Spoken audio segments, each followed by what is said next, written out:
दोस्तों, पबजी को बैन हुए आज 7 दिन हो गए। इन 7 दिनों में हमने कुछ यादों को बहुत मिस किया है, जैसे पट्टा से headshot, high close combat headshot, मजे आ गए।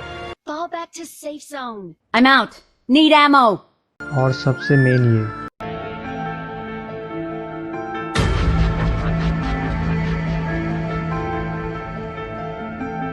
तो इसमें कोई फिक्र की बात नहीं है, ये वो खराब लम्हे हैं जो धीरे धीरे बीत जाएंगे।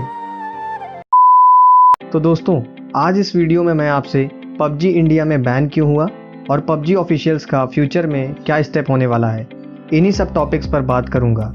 लेकिन इससे पहले अगर आप चैनल पर नए हैं और आपने चैनल को सब्सक्राइब नहीं किया है तो जल्दी से सब्सक्राइब कर लीजिए, क्योंकि मैं आपके लिए यूज़फुल वीडियोस को लेकर आता रहता हूं। तो आइए बिना किसी देरी के इस वीडियो को स्टार्ट करते हैं।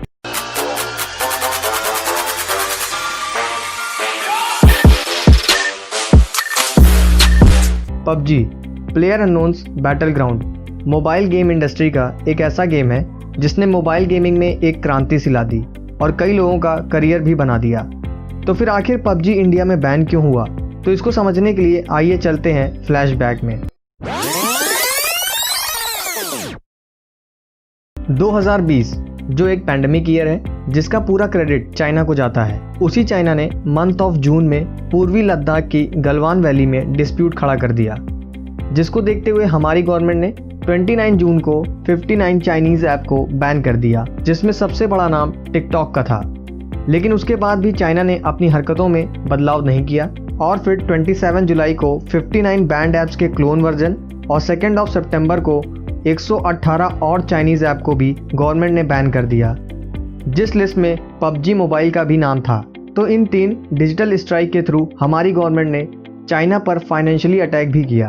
पबजी जो कि एक कोरियन गेम है जिसे पबजी कॉर्पोरेशन कंपनी ने बनाया है, लेकिन पबजी मोबाइल की फ्रेंचाइज टेंसेंट कंपनी के पास है, जो एक चाइनीज कंपनी है जिसका पूरा कंट्रोल चाइनीज गवर्नमेंट के पास होता है। मतलब चाइना एक ऐसी कंट्री है जहां पर यूजर की प्राइवेसी एक सीरियस कंसर्न नहीं है, क्योंकि चाइना गवर्नमेंट का हर एक यूजर और हर एक कंपनी पर कंट्रोल है। तो अगर गवर्नमेंट चाहे तो किसी का भी डेटा इजीली एक्सेस कर सकती है, और यही एक रीज़न है जिसकी वजह से चाइना में गूगल, फेसबुक जैसी बड़ी कंपनीज भी अपनी सर्विस प्रोवाइड नहीं कराती। तो टेंसेंट भी उन कंपनीज में से एक है जो हर यूज़र का डेटा कलेक्ट करती है और ज़रूरत पड़ने पर चाइनीज़ गवर्नमेंट को प्रोवाइड करा सकती है, जिसके थ्रू चाइनीज़ गवर्नमेंट इंडिया में बहुत बड़ा साइबर अटैक भी कर सकती है।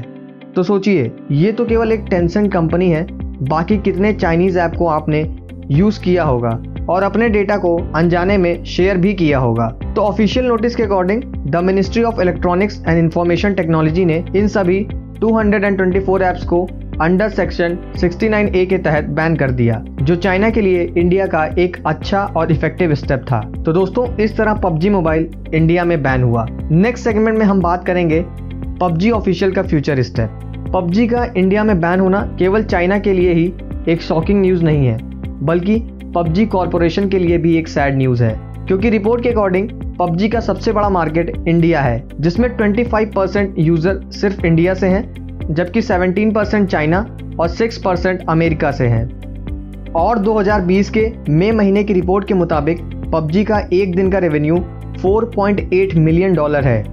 अगर इसे इंडियन रुपी में चेंज करेंगे तो अप्रॉक्स 33 करोड़ इंडियन रुपीस, वो भी एक दिन का रेवेन्यू है। तो आप समझ सकते हैं कितना ज़्यादा रेवेन्यू जनरेट करती है कंपनी, और कितना ज़्यादा हम लोग चाइना को फाइनेंशियली सपोर्ट भी कर रहे थे, जिसका रिजल्ट हमें गलवान वैली में देखने को मिला था। अब बात आती है कि क्या पबजी इंडिया में वापस कम बैक करेगा।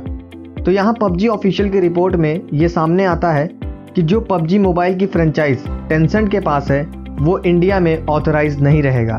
तो इसका सीधा मतलब है कि अब टेंसेंट इंडिया में पबजी कॉर्पोरेशन का पार्ट नहीं होगा। तो पबजी मोबाइल इंडिया में एक कोरियन गेम के रूप में आएगा, न कि एक चाइनीज गेम के। तो यही एक बड़ी वजह है जिसके कारण पबजी मोबाइल इंडिया में कम बैक कर सकता है, लेकिन इसके लिए 1 वीक, 2 वीक या 1 मंथ या 2 मंथ का टाइम भी लग सकता है। तो आपकी क्या राय है पबजी मोबाइल को लेकर, इसको कमेंट बॉक्स में ज़रूर बताएं।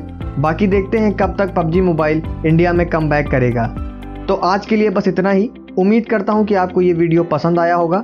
अगर आपका कोई क्वेश्चन या सजेशन है तो नीचे कमेंट बॉक्स में ज़रूर बताएं। वीडियो को लाइक करें, शेयर करें, कमेंट करें और चैनल को सब्सक्राइब करके बेल आइकन प्रेस करना ना भूलें, जिससे वीडियो लाइव जाए तो आपको नोटिफिकेशन आ जाए। तब तक thank you, be safe and keep smiling.